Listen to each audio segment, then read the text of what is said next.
que já falamos sobre os conceitos de automação, vamos falar sobre a arquitetura dos testes. Para escolher uma arquitetura, nós precisamos definir três pilares: como que a base de dados vai se comportar, quais tipos de testes serão utilizados e qual que é o objetivo do projeto que eu estou atuando. Bom, sobre a base de dados, nós temos que definir se a base será fixa ou dinâmica, ou seja, vou utilizar sempre o mesmo backup para executar os testes ou irei alterar esta base de automação de tempos em tempos. Nós criaremos testes que são dependentes ou independentes da base de dados. Vai depender do ponto acima de qual base foi escolhida, fixa ou dinâmica. Lembrando que se escolhermos bases fixas, podemos criar testes que são dependentes ou independentes de base. Já no uso da base dinâmica, nós temos que obrigatoriamente escolher testes que são independentes da base, pois quando alterá-la, teremos que dar manutenção nos testes. Sobre os tipos de testes, vamos selecionar se iremos criar testes individuais, de jornada ou sistêmico. Sobre o objetivo do projeto, o que eu quero testar? Eu quero testar a atualização do patch ou release do RM, eu quero fazer um monitoramento dos meus ambientes, ou eu quero automatizar uma rotina interna de algum produto.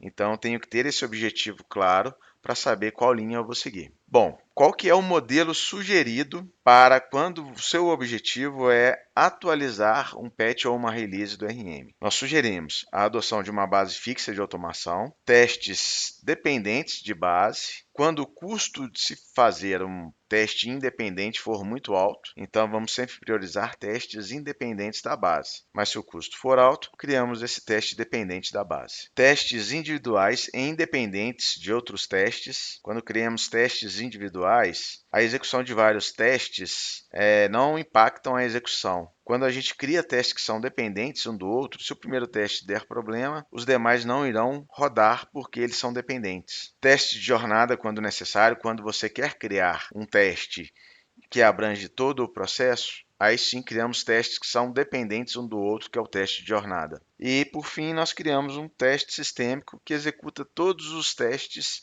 existentes para a atualização de uma versão. Lembrando que cada cenário é único e podem ter estratégias diferentes. Cada caso é necessário rever esses conceitos para fazer a melhor escolha da arquitetura. Então, dependendo do teste, podemos escolher tipos diferentes de arquiteturas. Dicas para como criar o primeiro teste. O primeiro é a gente sempre obedecer a pirâmide de teste, que é focar testes na camada de serviços, ter o menos possíveis de testes de tela. Temos que definir qual que é o objetivo do teste, se é monitoramento, se é teste de release, se é teste de patch. Temos que conhecer muito bem o que a gente irá testar. A automação que nós vamos criar, primeiro, nós temos que fazer ela manualmente, entender como que ela funciona passo a passo, bem detalhado. Temos que verificar se é possível refazer o processo, pois se não for, é necessário restaurar a base novamente. Temos sempre que lembrar da documentação, criar os casos de teste de todas as automações, definir a arquitetura para cada cenário do teste, qual que é o tipo de teste, se é dependente, se é dependente de outro teste ou não. Temos que definir qual atividade da ferramenta nós vamos utilizar para aquele cenário de teste, qual melhor se adapta. Vamos sempre lembrar de validar os testes e limpar o ambiente após a execução para que, caso for necessário rodar novamente toda a automação, o ambiente já esteja pronto para ser executado. Dicas importantes. Temos que avaliar o comportamento da chave primária. Então, quando a gente for cadastrar uma automação, podemos colocar como código do registro que for inserido um código maior, evitando que possa dar chave duplicada no sistema. Outra tratativa é quando temos campos que são auto-incremento, ou seja, o sistema ele coloca automaticamente qual que é o código do registro que estamos inserindo. Então, podemos tratar de duas formas, através da GAutoInc ou através do uso de variáveis de ambiente. Sobre esses dois pontos, nós veremos depois no sistema como fazer isso de forma mais detalhada. Temos que evitar testes com dependências externas, pois assim eles podem ser executados em qualquer máquina. Vamos colocar nomes específicos para identificar que aqueles registros são utilizados pela automação. Qualquer alteração na base durante a criação dos testes é necessário refazer o backup da automação com essas alterações, ou tratar na própria automação. O que é isso? Se precisarmos marcar um parâmetro para a execução de um teste, é necessário recriarmos a base de automação com esse parâmetro marcado, ou, na própria automação, criarmos um script que altere esse parâmetro para que possa ser executado com sucesso de acordo com o cenário escolhido. Para todos os cenários de teste, devemos sempre de ter uma validação do teste, e podemos fazer isso através de validação de arquivos, de diretórios, através do banco de dados, via APIs e código C#.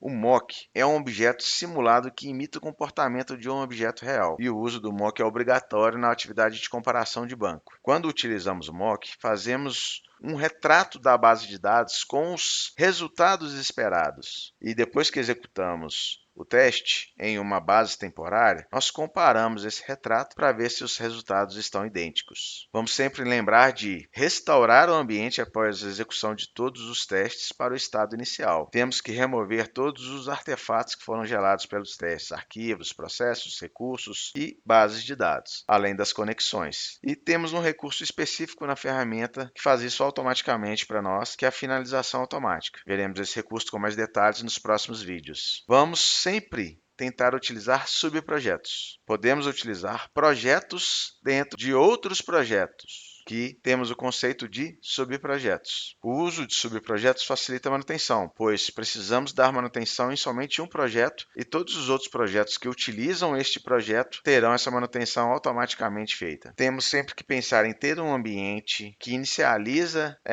todos os artefatos necessários como um subprojeto. Desta forma, facilita a criação dos demais projetos de teste. Todos os recursos dos projetos filhos são compartilhados com os projetos pais, que é quando utilizamos subprojetos. Veremos esses conceitos quando entrarmos nos próximos vídeos no uso da ferramenta. A criação de subprojetos facilita a criação do projeto de teste sistêmico, que é onde queremos executar todos os projetos para testar uma release ou um patch. Criar testes automatizados é um processo que requer atenção, mas com as práticas certas podemos ter excelentes resultados. Vamos sempre começar pelo simples, vamos planejar muito bem antes de começar a criar as automações, priorizar os testes que são mais rápidos e confiáveis, sem integrações, e documentar tudo que foi feito. À medida que a gente for criando mais experiência na ferramenta, aumentamos a complexidade. Seguindo as premissas, estaremos no caminho certo para criar suítes de testes automatizados com muita qualidade e de fácil manutenção. Agora que você já sabe sobre os conceitos de automação, você está pronto para aprender a criar seu ambiente de automação de teste e como instalar a ferramenta. Falaremos sobre isso nos próximos vídeos.